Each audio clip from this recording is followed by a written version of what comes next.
છોટાઉદેપુર આદિવાસી વસ્તીનો જિલ્લો છે અને હોળીનું ભારે મહત્વ રહેલું છે, જ્યાં હોળી પછી અનેક મેળાઓ યોજાય છે। જે પરંપરા મુજબ કંવાડ તાલુકાના રૂમડિયા ગામે હોળીનો મેળો યોજાયો, જેને ગોળફર્યું કહેવાય છે।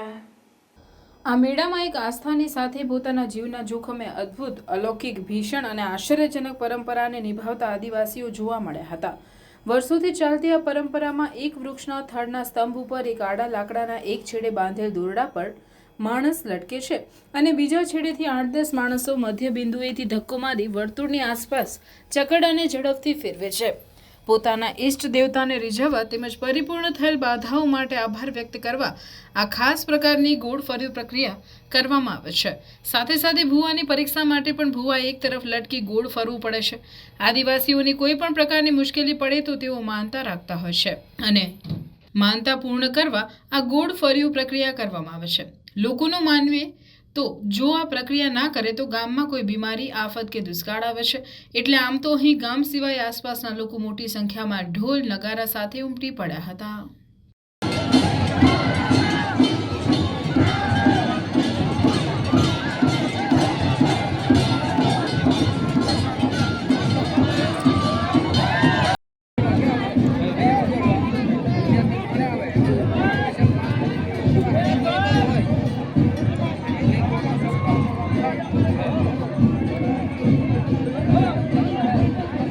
ગાયત્રી વિદ્યા વિહાર આશ્રમ શાળા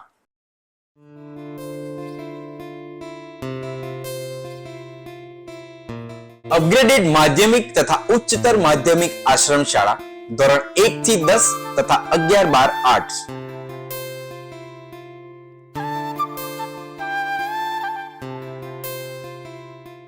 આશ્રમ શાળામાં ફક્ત આદિજાતિના વિદ્યાર્થી ભાઈ બહેનોને જ પ્રવેશ આપવામાં આવશે।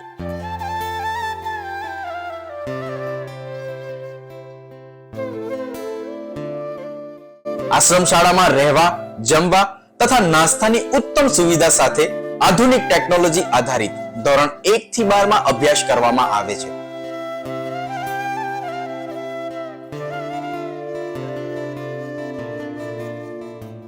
ગાયત્રી આશ્રમ શાળાથી દેડિયાપાડા, નર્મદા જિલ્લા સુધી વર્ષમાં 5 વાર ટ્રાન્સપોર્ટેશન પણ આપવામાં આવે છે।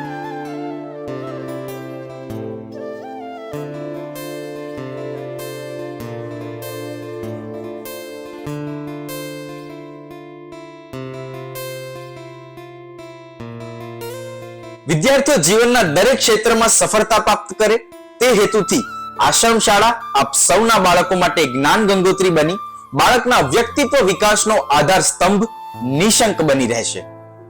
ગાયત્રી વિદ્યા વિહાર આશ્રમ શાળા, તવરા, ભરૂચ।